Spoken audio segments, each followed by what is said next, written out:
Мен үйіме келдім. Таңертеңгі біздер сабаққа кетіп бара жатырмыз. Мен прогулкаге, клубқа кетіп бара жатырмын.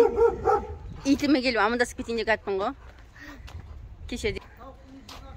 Тауықтың есігін ашып жіберші дейді қазір. Иә. Қалайсың кішігім, маған жабысып кетейін деп тұрсың, менің үстім деген басып қаласың сен деген. Не көріп отырсың таң атпай? Ол өз сөйтеді, сабаққа кетіп бара. Сөйте ме? Тауықтардың есігін ашып жіберу керек деп жатыр. Сыртқа шыға берсін, ештеңе етпей ме екен? Сыртқа шыға берсін деп тұр ма? Ал, қалдырың қалай ме? Бәрі топырлар қалдырың. Қайда батсыңдар? Бірдеңеден құрғалыңдар ма? Бәрі жүгіріп бара жатыр бұл жерге. Қайда батсыңдар?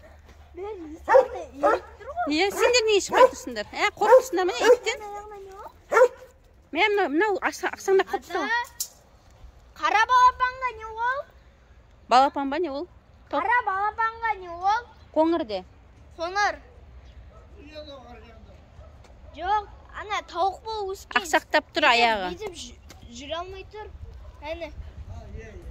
Аяғы ақсақтап тұр. Қазір келгесін жем берем, пока жүре тұрыңдар. Не ол? Қайда кетсіңдер? Маған кетсіңдер ма? Жем береді деп ойлап тұр. Жем береді деп ойлап тұрсыңдар ма? Алдында мұны тұр. Қазір келгесін жем берем сендерге. Е? Мынау күшіктей. Алып кеттік. Сабақтан қалып қоясың, кеттік жүр. Біздер сабақтан қалып қоямыз, кеттік Інжу. Келгесін түсіреміз, тауықтарға жем береміз.